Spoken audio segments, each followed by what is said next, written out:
Well, this is the main event, folks. The 31st Annual Junior Adaptive Sports Camp is coming your way. It starts July 24th, month away. What is it? Well, that is what we're going to talk about right now. We are joined by Executive Director of the Adaptive Sports and Recreation. Man, every time I meet you, you have a different title. Burt Grossman. I do. I know him as a former Charger and overall good guy, but the main event is the man to your left, or to my left and to your right. Introduce Danny. Danny, first of all, your mom's telling you not to slouch over there. she gave me the sign 3 times. He has to introduce himself. I met Danny about a year ago, right after his accident, but I'll let him fill you in on that, at a basketball tournament where he's just getting, I think that was probably the first time you were out there, and it was probably the first time I became executive director, so we kind of started at the same time. Danny, your life changed 2 years ago. You were playing in a soccer game. Tell us, you woke up that day, a kid ready to play soccer, and what happened? Yeah, it was July of 2015. I woke up to play in a soccer tournament that night, and it felt like every other day, every normal soccer tournament, really. First half went normally. Going into the second half, started to feel like numbness and some tingling in my legs, and I went down to my knees, and then eventually I was flat on my back, and then around after like 10 or 15 seconds, I lost all feeling. It's called? I had a spinal stroke. It happens to how many people? I can't tell you that. It's an act of God, right? I mean, yeah. It's nothing you did. It's not your diet or something. It's just one of those things. Yeah. And it changed, and now you're in a wheelchair. Can you talk about when the doctors told you that, hey, you're not walking again, how did you react to that? I mean, that's always a little slap in the face. I bet. And I stayed in Radies for 5 weeks, and it was rough. It was just kind of looking at all the things that I wouldn't be able to do anymore.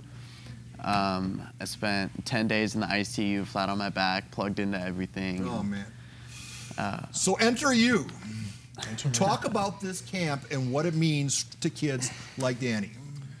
I think he can tell you, we have all different campers. I mean, we have kids that are born with a disability, born with a spinal injury. We have amputees. We have people like Danny that just come unexpected and you're living a normal life and then one day you lose your mobility. So we have all different kinds. I think the camp started small and I've been involved 2 or 3 years now. It's gotten bigger. We've gotten great support in town by some people, the Junior Seau Foundation. Speak to that. I mean, that would seem like it's a natural partnership. Talk about that a little bit. You know, it would have been a natural partnership if Junior was still alive, but everything becomes political after that. And it was, and they came around to see it was a natural partnership, but it just wasn't as easy as you thought. But for me, I wanted his legacy. It was so great, and he did so much for the community, and everybody will say, but towards the end, you know, it became a negative thing, and I just, you know, he should be remembered for the great things he did, and this would be something he would love. And partnerships like this will do just Absolutely. that. So how important is this camp to you? I mean, it's everything, really. It's sports, and it's just my ticket to getting out of the house and staying active and just, you know, trying new things. You know, I would think that sports would be the furthest thing from your mind, and yet here it is, playing a critical part in your recovery and your as you strive to become even more self-sufficient. Explain that. Why is that? What's the connection with sports? I mean, it's just fun to get out. I've never been really that kid to sit at home and play video games 12 hours a day, and I just like getting out and being active. I mean, I played soccer and baseball before my injury, and then now playing basketball with Azra and just trying all the different sports has been really helpful for me. We've lost all right to whine and moan about. I would think this would be so inspirational, working with kids like this. It is, and when you get to see 100 of these kids together, and they all, you know, they all enjoy themselves. They all go out. They're all, like I was telling you earlier, you have kids that do the stunts on the wheelchairs and do what skateboarders do and flips. It's empowering for them. I think, you know, it's hard going through a year and be kind of defined as a kid's always going to be a kid. You can't strap them in and you can't define them by mobility, and this camp lets them shine. Danny, whether you accept the role or not, you are now a role model. And so there might be a kid watching right now who's facing the same challenges you're facing and maybe not facing them as well as you are. Look into that camera right there and deliver your message. I mean, just don't be afraid to try something new. Get out there and meet new people and just set some goals and work towards them. I mean, that's kind of it. You know, last year when we were at a bowling tournament with your sponsor with the Chargers, they've been great in this now with them moving on, will the Chargers still be part of something like this? I mean, I hope so. They were more part of it because Dontrell Inman was part of it, and they support the players.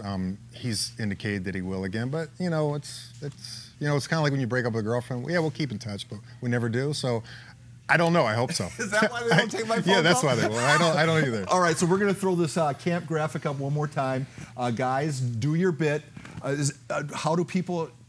Are you all full up? Can people still participate? People can still participate. What's the goal here? The goal, I mean, is to get out. I mean, it's an expensive camp. This wheelchair is probably $5,000. And when he grows out of that wheelchair, because he'll grow, it'll be another $5,000. It's not like our sneakers that are, go buy $100 sneakers and we all complain as parents.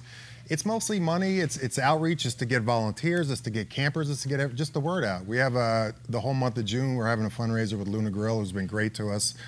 Sean and Maria Portomoa are the founders. They've been great. Go to Luna Grill. Go to the website. Go donate. Come to camp if you know somebody. Be a counselor. Danny, he irritates me, but you're always It was an honor to meet you. It was an honor to meet you. So we wish you continued success. Okay. Thank you. And Are you Burt, going to answer my Facebook request from 2012 or not? Burt, you don't look like you're 50 years old. Wow!